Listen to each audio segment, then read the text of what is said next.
Roderick's with us in Houston, Texas. Hey, Roderick, welcome to the Ramsey Show. Hey, Dave and Christina. Thanks for taking my call. Sure. What's up? So, my wife and I are on baby step 3, and last year my job promised me a $20,000 bonus if I stayed on. I was supposed to be getting this month, but now I think there's a chance I might be getting fired later this week. So, when I talk to my boss, I'm trying to figure out how do I convince them to still give me the bonus. Why are you getting fired? Well, I'm new at the role. The reason I'm getting the bonuses in the first place is because they're laying off part of the department I work in. But instead of laying me off, they gave me a promotion, and I'm coming on too slow. They want me to be a little bit better. I've had a conversation with my boss in August saying that he wasn't happy with my performance. He said I had until October to get better. Just had a conversation with him last week. Still not happy. And now I've got a meeting tomorrow, so I think he might be pulling the trigger on firing me. I'm sorry. That's scary. Yeah. So you're asking how to get them to give you the 20K anyway, even though you didn't work out in the role. I stayed on so I could get it, finish up baby step 3. Mm-hmm. And I actually was going to leave since they were laying us off. Mm-hmm. But they agreed to give me the 20K if I stayed. But if I get fired, obviously I won't get it.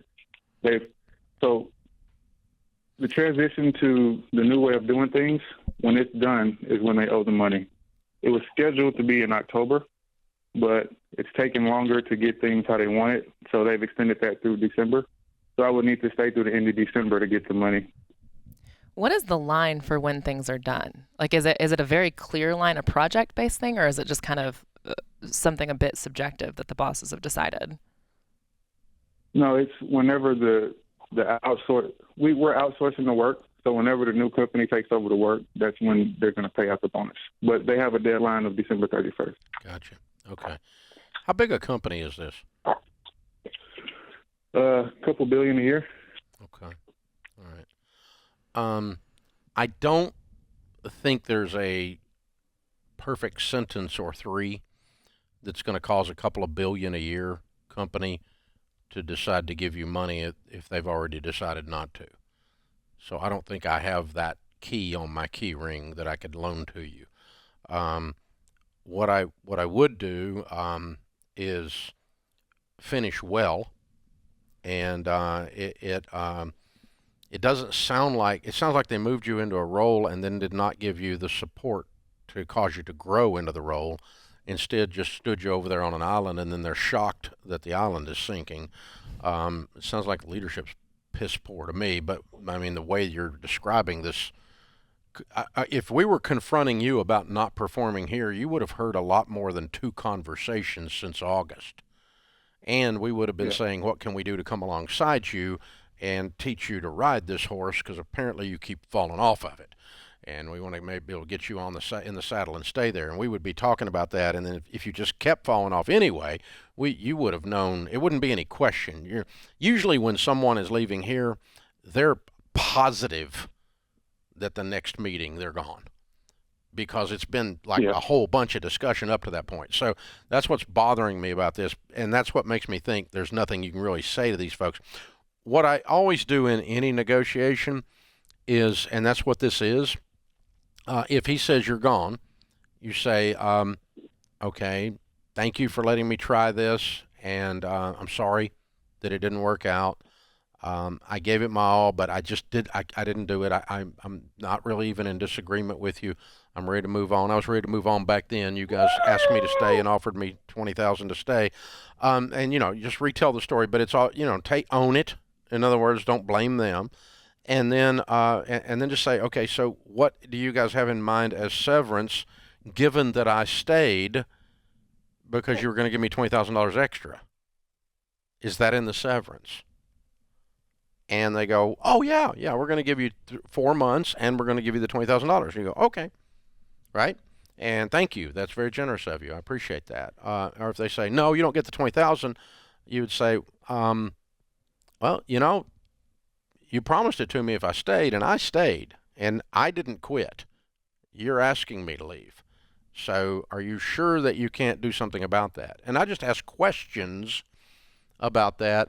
And I've always heard underneath a negotiation, if you just have this underneath the words you're saying, if you'll have this phrase running in your mind that says, no matter what they say, in your mind you're going, that's not good enough.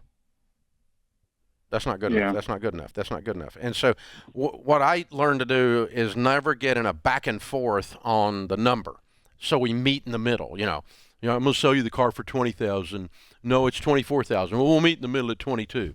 And when I say 24 and you say 20, I don't say let's meet in the middle. I say that's not good enough. And then I let you squirm. Right. And so I kind of want you to throw across the tennis ball back across the desk at him and say that's not good enough in some manner of speaking. And that could be, it could sound like, hey, the 20,000 was really promised and I stayed. And I was willing to stay and help you guys get this through. I understand that I didn't do it the way you wanted it done and that you've made a decision, and I'm not questioning your decision, but I stayed. So is there anything we can do with the 20,000? See, that's another way of saying that's not good enough. You follow me? And so, but I think you own it. I don't think you blame anybody. I don't think you are nasty or unkind or like you guys are crooks or something like that, because I don't think they are. I think you're right. I think they have the right to fire you, and they have the right to not pay you this. And depending on the circumstances around here, would we pay that? Maybe, maybe not. It would depend on the circumstances more than we can get to in the radio call here.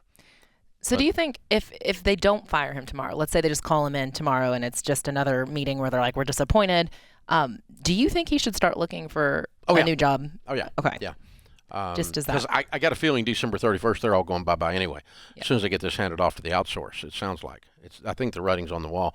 But the other thing is, if they don't fire him, is I'd be asking a lot of questions about asking, okay, I get it that I'm not doing this the right way. What can some of you guys come alongside and teach me and show me and model for me, give me some support on this and show me how to do this? Because my job as the leader, when I've got a team member, facing crap, is my job is to take out some of their blockers. And if their blocker is themselves, it's to add some tools to their tool belt, show them how to do it, and sit with them till they do it, and walk them through that. And so you can't just go run faster. I don't know how to run. Run faster. But I don't know how to run. Run faster. That doesn't work. It's just and it's like that's not leading.